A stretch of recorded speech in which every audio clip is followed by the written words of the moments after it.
अगर कोई व्यक्ति हमारा अपमान करके चला गया है और हम यह सोचना शुरू कर रहे हैं कि वह व्यक्ति हमारा अपमान करके क्यों गया है, क्यों ऐसा हुआ है कि उस व्यक्ति ने हमारा अपमान करना उचित समझा है, तो यह सोचने की बहुत ज़्यादा आवश्यकता है।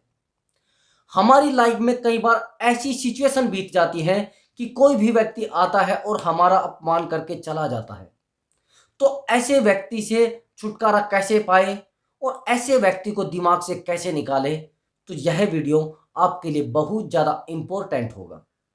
अब आपको यह सोचने की आवश्यकता है कि वह व्यक्ति हमारा अपमान क्यों करके गया है। अपमान किस परिस्थिति में होता है, किन सिचुएशन में होता है, क्यों हमारा अपमान कोई करता है और क्यों हमें नीचा दिखाने का प्रयास करता है। अब आप समझना कि ऐसा क्यों हुआ है।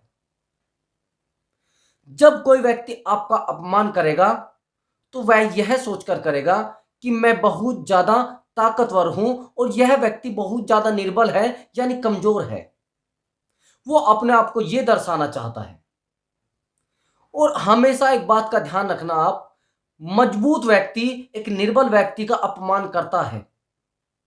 जैसे पति अपनी पत्नी का अपमान करता है और कई बार पत्नी भी पति का अपमान करती है। अपमान करने की परंपरा पहले से बनी आ रही है। इन चीजों से आप छुटकारा नहीं पा सकते, लेकिन हां, कुछ उपाय हैं जिनको आप अपनाकर अपनी लाइफ को अच्छी बना सकते हो। लेकिन अगर आप उन उपाय को नहीं अपनाओगे तो आपकी लाइफ और ज्यादा खराब हो जाएगी और बार बार आपके अपमान करने वाले आपके पास आते रहेंगे और आप उन परिस्थितियों में जिंदा रहेंगे जिन परिस्थितियों में जिंदा नहीं रहा जाता। जब आप अपमान को स्वीकार कर लेते हो तो आप अपने आप को निर्बल महसूस करते हो, कमजोर महसूस करते हो। और दुनिया में एक सबसे बड़ी प्रॉब्लम है, निर्बल होते ही आपका आत्मविश्वास कम हो जाता है, यानी बहुत ही कम हो जाता है, यानी कॉन्फिडेंस लेवल बहुत ही कम हो जाता है।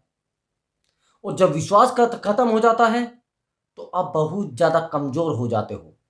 दुनिया में सबसे आगे ले जाने के लिए हमें आत्मविश्वास बहुत आवश्यक होता है। अगर आत्मविश्वास आपका कमजोर हुआ तो आप कमजोर हो गए। एक बात ध्यान रखना, कोई व्यक्ति आपका अपमान करके गया है तो आप एक डायरी में नोट कर ले। अब आप समझना उसको कैसे अपने दिमाग से निकालना है। कई बार व्यक्ति अपमान करके जाता है और आप उसको दिमाग में बिठा लेते हैं। अगर कुत्ता जा रहा है और कुत्ता किसी कारणवश आपको काट ले, क्या उसके पीछे आप काटने के लिए दौड़ोगे? अगर कोई मक्खी आपको काट ले, क्या उसके पीछे आप काटने के लिए दौड़ोगे?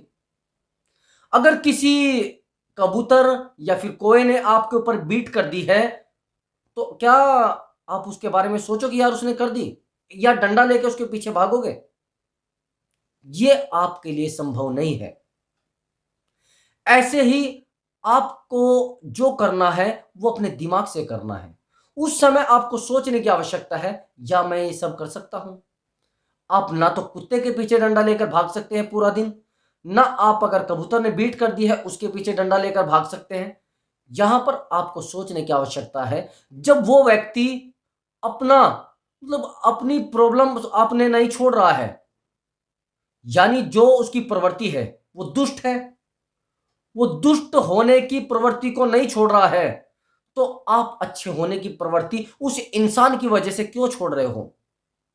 वो इंसान तो दुष्ट है लेकिन फिर भी अपनी प्रवृत्ति नहीं छोड़ रहा है, लेकिन आप अच्छे हो, आप अपनी प्रवृत्ति क्यों छोड़ रहे हो? आपको समझने की आवश्यकता है। फिर एक पढ़े लिखे और एक अनपढ़ व्यक्ति में क्या फर्क रह जाएगा? वो व्यक्ति आपका अपमान कर गया, आपने भी अपमान उसको दे दिया, तो आप में उसमें क्या फर्क रह जाएगा? आपको यहां पर यह सोचने की आवश्यकता है कि मैं बहुत अच्छा हूं, मैंने उसको अपमान नहीं दिया। हां, आपने अपमान स्वीकार किया, लेकिन अपने शब्दों में स्वीकार किया और अपनी ताकत को और ज्यादा मजबूत किया। लेकिन अगर आप उसके साथ, यानी उसने एक डंडा मारा, आपने भी एक डंडा मार दिया, करियर आपका जीरो हो जाएगा।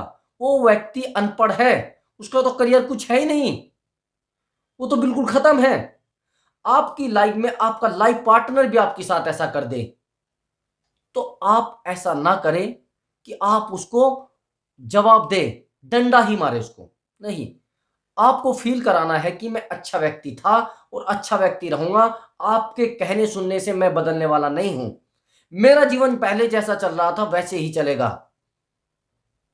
यही सिचुएशन आपकी लाइफ में बीतनी चाहिए। आप किसी के कहने से अपनी लक्ष्य को मत भूलिए। आपका जो लक्ष्य है, कई बार ऐसा भी होता है, प्रभु श्री राम के साथ भी ऐसा होता था। जैसे वो यज्ञ करते थे तो राक्षस आते थे, उसमें कहीं पर खून डालना, कहीं कुछ और डालना, यानी वो क्या करते थे, उनका जो यज्ञ था उसको भंग करना चाहते थे। ऐसे आपकी लाइफ में होगा। जब आप आगे बढ़ने वाले होते हो, बहुत आगे जाना चाहते हो और आपका लक्ष्य बहुत अच्छा निर्धारित होता है, तो आपको टोकने वाले, आपसे झगड़ने वाले, आपको परेशान करने वाले बार बार आते रहेंगे और बार बार आपको परेशान करते रहेंगे। अब क्या करोगे आप? जितना आप अपमान का घूंट पियोगे उतना ज्यादा आप मजबूत बनोगे। ठीक है?